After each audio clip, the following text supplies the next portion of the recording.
junto conosco Jean-Paul Fernandes, iniciador do projeto aqui, que também ajuda nos muitos autistas. Jean-Paul, como te sentiu agora, depois da primeira atividade? Super emocional, super emocional. Para o meu autista. Dois, para o meu artista que a Slaan riba e noite ave tá autista também. E me quer mútuo para sobre tá boiudo mesmo também. Eram duran adal massa duro mesmo sabe noite com o pop chinang de tape que me vai bem na abo. Hope duro vai que dar. Que você vai seguir o Jean-Paul? Sowieso, proceeds lang di anoche ave lo by the therapy center que nós trabalha para pé com notina cosa ora aqui, pero tur atenção, tur sen, tur fundo que nós sai ora aqui, trabalhando para emocionar aqui com o Ministério Hope e atenção na cosa. Que nós podemos verwachten die fundação? Botin três fases. Nós temos curto termino, nós temos middle, longo termino e nós temos longo termino. Curto termino, nós estamos trazendo hope e awareness para tu compreender o que é o autismo. Essa é a nossa primeira meta. De dois, fora de saber o que é o autismo, compreender o que é o autismo. E de três, como deal com ele que tem o autismo.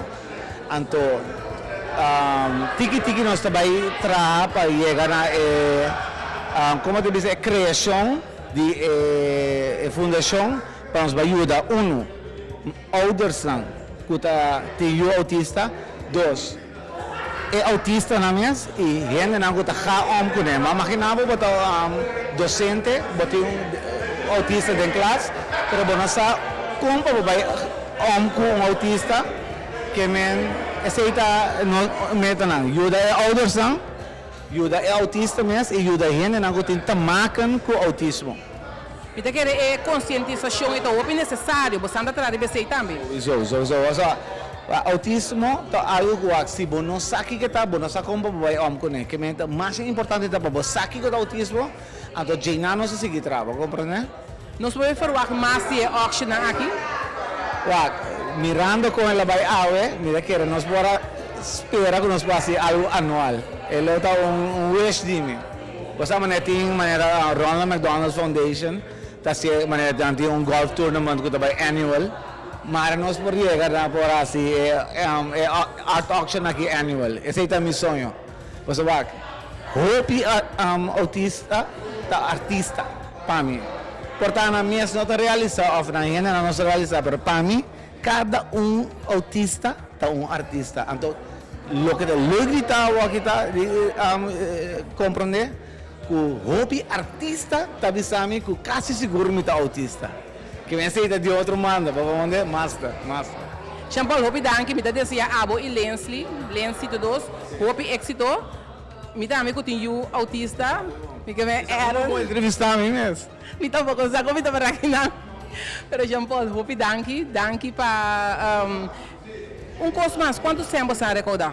Você não tem nem dragão a hoje, mas seguro nós está rond de 13 mil dólares. Hobby bom. Então, o que você vai falar? Bueno, nós vamos falar mais, mas que menos tem arte não que tá, você hobby poderoso. Que você começa na 6 mil dólares, então tu não pode carregar. E como nós podemos ver aqui, tempo não está é meu tempo. Pero é meu artista e é meu sucesso estava de nós eram Duran, que tá nós autistas. Danke Jean-Paul. Danke.